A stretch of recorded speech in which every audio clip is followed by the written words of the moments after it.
Hi guys, and welcome back to Meet the Dealer. In this episode, we are with none other than Mr. Oxford Car Audio himself, Lem. Hello. Hi. How you doing? Yeah, love being in front of a camera, so... Yeah, I can tell. Totally comfortable. Oh, this is what, the second or third time today? Yeah, yeah, still not used to it. You still sore from the first one? So, really, this is a little bit about you. So the spotlight's all on you and the store and the guys and the team. So really, just the roots, you know.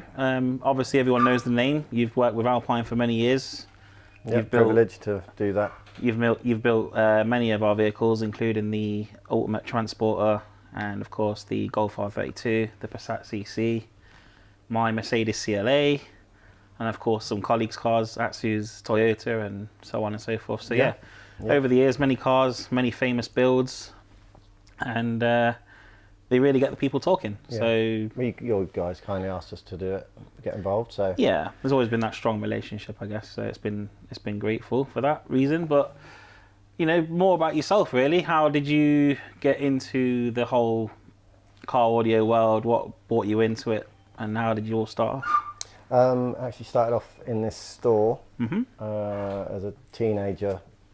Accidentally walked in with a friend and was reading Max Power and other magazines, and ended up asking about what they did and if they needed any employees, and they hired me as sales staff, and I was terrible. I actually was on the verge of getting fired because I was that bad at selling. And one day when the other staff didn't turn up for work, and they said, could I help out in the workshop, which Tony, who works with me now, said, yeah, give him a go. And that's where I ended up staying. So ever since then, I've been an installer, and then this store never did any fabrication or anything custom, so that was what I started to bring in. Just anything I could, had a go, worked out through looking through magazines or other things I saw, shows, would work it out, have a go. If it worked, brilliant. If it didn't, I'll try again, and it just carried on from there.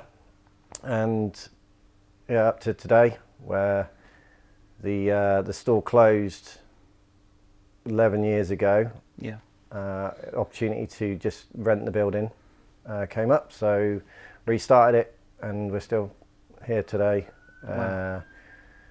With it's crazy to think that 11 years ago, so that would have been what, 2013? 2012. 2012, sorry. Yeah. Right, okay. So you know, you March took over 24th, 2012. March 24th, 2012. I started with Alpine, so April 2014. So you'd have had this 2 years before I started, and we've had a relationship now for the last, or almost 11 years. And to have seen you pretty much from the roots to where you are now has been incredible, really. Yeah. You know, well, we used to do a lot more custom work. We don't do as much as we used to now. Yeah. It's not a big part of the industry like it used to be. Do you find the whole custom fabrication element of, you know, the audio world has fizzled a little bit, or do you think it's still out there? Or yeah, I think things have changed. It's not as accessible as it used to be, as in cars. They're more expensive. The trends have moved on. There's less magazines. There's more online, but a lot of it is quick fix instead of, you know, long-winded installs.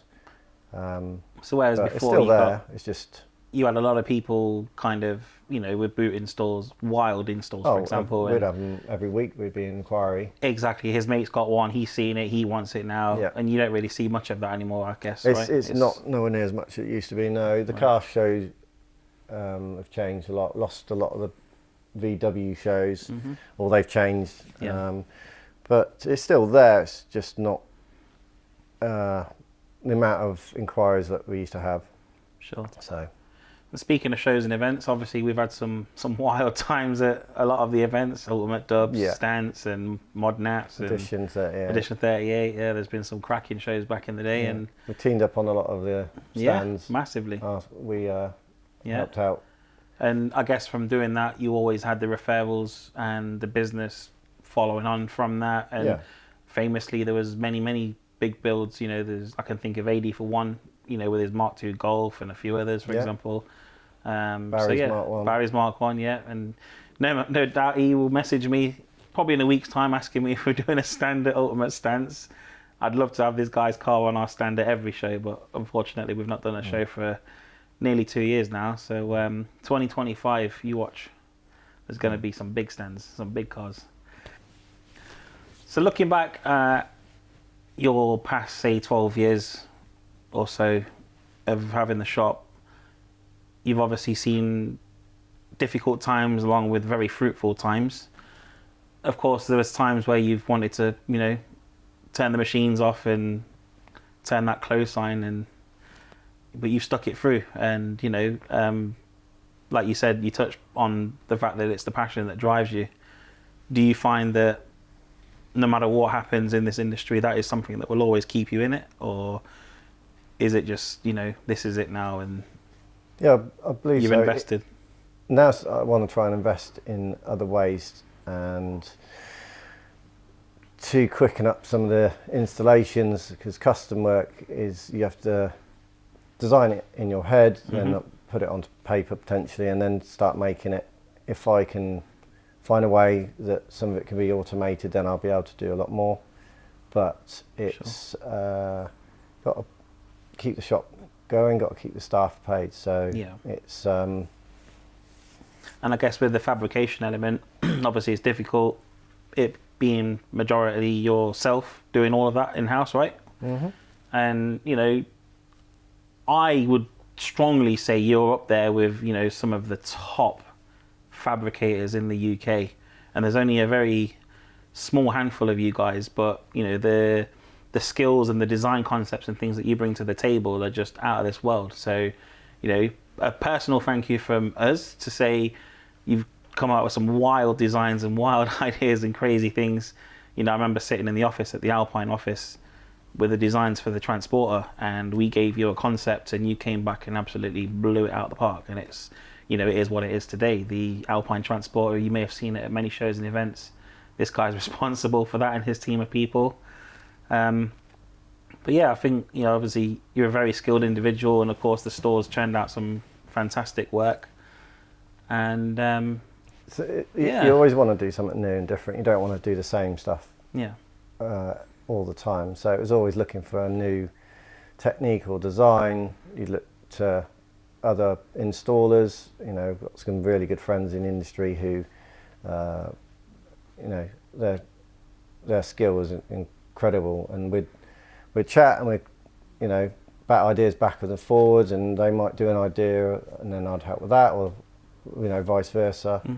And it's fun, but the amount of time you have to put into these jobs, you can't always charge for them. right. Well, Anthony's MG is a classic example. You'll see the MG on one of our next videos. It's an absolutely insane build. It's been a build that's probably been taken over the last 5-6 years, maybe. It's finally completed. Yeah, I mean, the thing about it taking so long, there's been a lot to the story. So Oh, God, yeah. you know, if I had it flat out, it would probably be about an 8-month build. Yeah. But there's been 3 different builds in that car, from Type R to Type X, 2 subs, and now the crazy Type X build it is. Various different modifications and things, and yeah, you have to make it so it's not going to fall apart when you turn it on. Yeah. It's had engine problems. Yeah. You know, chassis problems. Lots of things. Getting in the wrong help to do certain parts of the install. Of course. Which then you don't see the car for 6 months because Yeah. they've not done what you've asked. So relying on others can always be a problem. Yeah, no, I We guess. try and do everything ourselves, but Yeah. certain times you have to get Branch someone out. else. Yeah. But we've got a good network of people that we work with now. So And I guess that's what makes our industry quite unique and quite strong, I guess. You know, we're a very niche industry now where everybody knows everybody. Yeah, really niche. And you know, dealers are always calling upon each other for help, and sometimes using us as the middleman.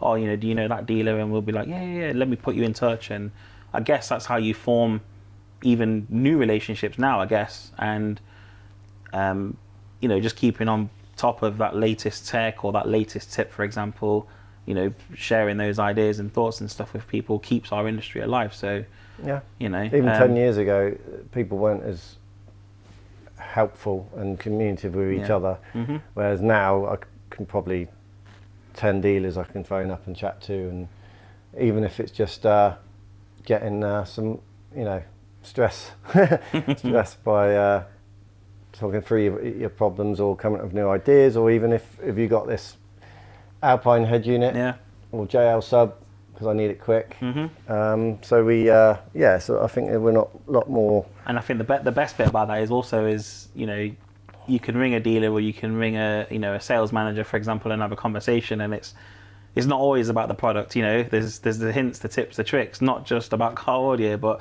about the wife, about the kids, the holidays, and you know, that works really well, I guess. And it's more of a, as much as it is business, it's genuinely a pleasure to have people like yourself to be called a friend as well, and many others. But no, it's great to see you still surviving. You're still here. Yeah. If you was to change things up and, you know, say, where would you like to see yourself in the next 5 to 10 years? What do you see yourself doing? The business direction? Are you looking to maybe implement some new ideas, some plans, strategies? Yeah, we're working with some electric car companies. We design their setup in their vehicles to take into account the way the power within the vehicle is spread, so keeping away from certain battery sources and motors and stuff. Designing speaker panels, enclosures, repeat stuff. So that's a different part of our business now. Yeah. So yeah, we work with a few. We've done some work with ProDrive. Yep. Helped a bit with on their projects. So we kind of do a lot. That is now part of our business. It didn't used to be even 5 years ago. Awesome. But So there's certainly some high-end names that you've been working with, and if you follow the guys' social media, the Oxford Car Audio Facebook page, you'll see some of the crazy projects that Lem and the team are constantly working on. Check it out; it's absolutely amazing. And you know, you could say you're very privileged to have been working with the higher end clients that you are, and looking forward into the future. I see you guys predominantly doing maybe more of that in the background, and of course the bread and butter work in the shop. Yeah. As opposed to the full-on fabrication days, I guess.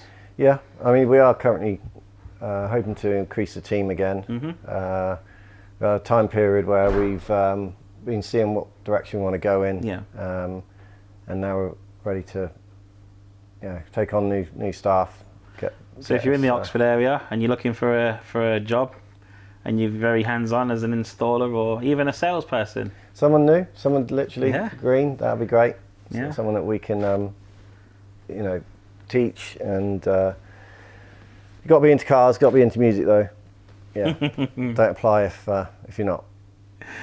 Fair enough. Brilliant. Well, you know, it's always a pleasure to meet you guys. Of course, you know, we don't get a chance to see each other as much as we used to, but it's always a smile and a pleasure to come and see you guys and the team. You know, I know you're a very small team at the moment, and of course, you know, you're constantly busy, but you're always on the other end of the line. So, just want to say thank you very much for that. And anything you'd like to add? No, just thank you to everyone that does come into the store. Our customers are the business that we work with, yourselves. All our suppliers, because that's what makes us what we are. Yeah. And it's been a tough few years for everyone, including ourselves. So sure, it's we thank everyone that supported us through it all. Brilliant, nice one. if you like this episode, give us a thumbs up and a share, and let us know your thoughts, and we'll see you on the next one. Thank you very much. Thank you.